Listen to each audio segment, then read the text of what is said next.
Əhalinin məişət xərclərində kommunal ödənişlərin xüsusi çəkisi olduğundan, bu sahədə mümkün qiymət artımları hər vaxt ictimai maraq doğurur. Xüsusilə ilin sonu və ya əvvəlində bu mövzu yenidən gündəmə gəlir. Qarşıdan 2026-cı ilin gəlməsi isə kommunal xidmətlərin qiymətləri artacaqmı sualını aktuallaşdırır. Yeni Sabah məlumat verir ki, mövzu ilə bağlı Azərbaycan Qiymətləndiricilər Cəmiyyətinin sədri Vüqar Oruç konkret .az-a açıqlamasında deyib ki, ölkədə kommunal və məişət xidmətləri üzrə qiymət artımları illərdir müşahidə edilir. Ancaq bu proses sosial həssaslıq nəzərə alınmaqla mərhələli şəkildə həyata keçirilir.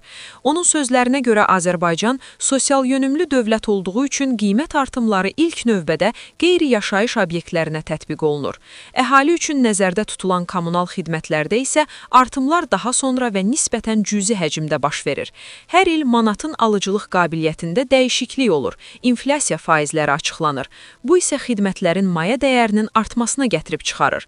Nəticədə həm dövlət, həm də özəl sektor tərəfindən göstərilən xidmətlərin təklif qiymətləri də artırılır.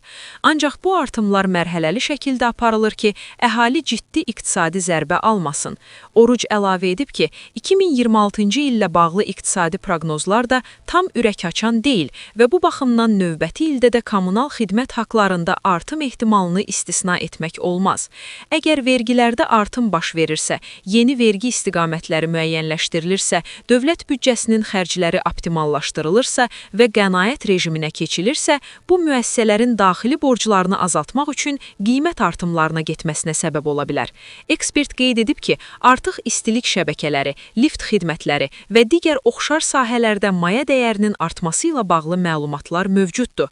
Həmçinin Bakı metrosunun da ciddi büdcə kəsiri yaşadığını, əldə etdiyi gəlirlərin xərcləri ödəmədiyini bildirib. Bu baxımdan hesab edirəm ki, 2026-cı ildə də müəyyən kommunal xidmətlər və məişət xərcləri üzrə qiymətlərin mərhələli şəkildə əhali üçün ciddi problem yaratmayacaq formada artırılması gözləniləndir, deyə Vüqar Oruc bildirib.